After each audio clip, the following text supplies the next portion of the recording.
देखिए, मध्य प्रदेश में कांग्रेस के जो नेता हैं वो ये कह रहे हैं कि आप मध्य प्रदेश को मुस्लिम विहीन करना चाहते हैं और उदाहरण देते हैं, बुलडोजर एक्शन होता है, हाजी शहजाद अली की करोड़ों की प्रॉपर्टी गिरा दी और उसको आपने नोटिस भी नहीं दिया। देखिए, ये गलत बात है।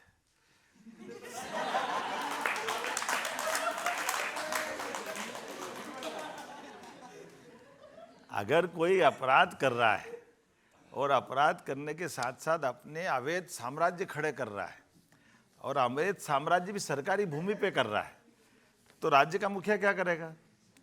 अगर आपकी प्रॉपर्टी आपकी लैंड पे तो होना चाहिए ना। तो हमने कोर्ट के सामने निर्देश दिए और कोर्ट ने कहा कि हाँ ये अवैध है, इसको ध्वस्त कर दो, तो मैं कैसे बचा सकता हूँ उसको? उसको तो टूटना ही था, वो टूटेगी भी सही। देखिए, जिस समय एक्शन हुआ, प्रियंका गांधी और कांग्रेस के कई सारे नेताओं ने कहा कि ये बुलडोजर न्याय नहीं चलेगा। मैं भी सहमत हूँ, बुलडोजर न्याय का कोई पद्धति नहीं है। ये बात सही है कि बुलडोजर में हमारे द्वारा मनमर्जी से कोई ऐसी घटना नहीं होना चाहिए जो किसी को परेशान करे। लेकिन अगर ये लगा कि हाँ ये न्यायालय से परमिशन के बाद ये अवैध निर्माण है अगर, तो फिर दुनिया की कोई ताकत बुलडोजर को रोक भी नहीं सकती, ये भी पक्का है। देखिए, आप कह रहे हैं कि बुलडोजर न्याय नहीं, हर थोड़े दिन में एग्जाम्पल आते हैं। अभी रिसेंटली आया मछली परिवार का 3 मंजिला मकान, आप ही के बुलडोजर तो गिराया। हमने बाकायदा नोटिस दिया, वो सुप्रीम कोर्ट तक गए और सुप्रीम कोर्ट ने कहा कि हाँ ये अवैध है, तो फिर तो तोड़ना पड़ेगा ना। फिर मछली हो कि मगर हो, कोई भी हो, सब ठिकाने लगे। आप तो ये भी कहते हैं ना कि मध्य प्रदेश से लव जिहाद को मिटा दूंगा।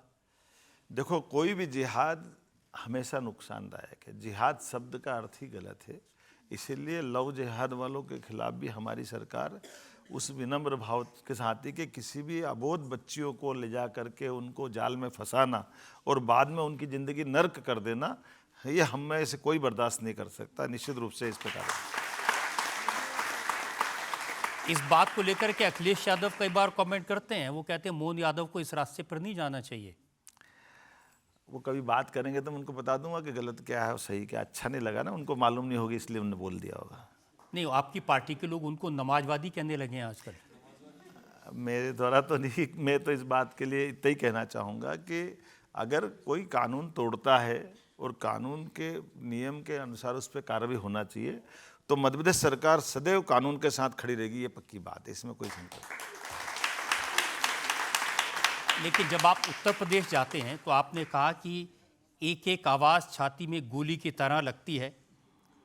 आपने समाजवादी पार्टी के अखिलेश यादव के कॉन्टेक्स्ट में कहा कि हिंदुओं को डराने की कोशिश कर रहे हैं वो लोग। मैंने तो अपनी बात कही है कि आज के दौर में यशस्वी प्रधानमंत्री के नेतृत्व में देश में हमारे हर धर्म के लोगों को स्वाभिमान के साथ जीने का अधिकार है, तो हिंदुओं को क्यों नहीं होना चाहिए और इसको किसी धर्म वालों को बुरा क्यों लगना चाहिए? मैं वोट की राजनीति के आधार पर ये विभाजन बर्दाश्त नहीं करता हूँ, इसलिए मैं इस बात को रखता हूँ कि हाँ, जब सब धर्मों को अपने अपने धर्म के पालन का अधिकार है, तो हिंदुओं के भी हित सुरक्षित है, उनके कौन हित को छीन सकता है? इसमें क्या दिक्कत? नहीं, तो मध्य प्रदेश में मुसलमानों के हित भी सुरक्षित है, उनको कोई नहीं छीन सकता। मैंने पहले ही कहा कि जो इस देश और प्रदेश के साथ सारे कानून कायदे और धर्म के साथ चलते हैं, उस सभी धर्मों की छूट हमारे राज्य में है। किसी को धर्म के आधार पर प्रताड़ित नहीं करेंगे, ये तो पक्का है। लेकिन एक धर्म दूसरे धर्म का सम्मान करे, ये भी जरूरी है।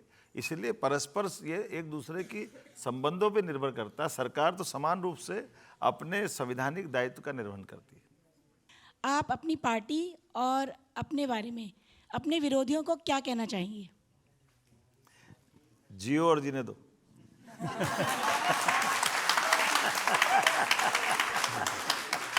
जी, आप बोल रहे हैं ना कि अजान के वक्त डेसिबल्स की कोई वो है, तो कावड़ यात्रा में इतनी आवाज़ें आती है, उसके बारे में आप क्या कहना चाहते हैं? देखिए, मैंने ये कहा ही नहीं कि अजान के समय मुझे आपत्ति है, मैं ये कभी नहीं करने वाला हूँ।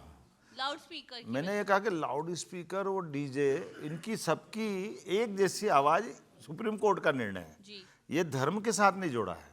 ये तो जिनकी भावना जैसी है, जैसे कांग्रेस के लोग हैं, उनके मन में ये आता मैं कांग्रेस के लिए क्या कर सकता हूँ। हमने ये समान रूप से देखा कि हर धर्म के लिए हर कानून बराबरी से पालन करना चाहिए, इसलिए ये कभी मैंने अंतर नहीं किया, ना मैं करूँगा इस मामले में।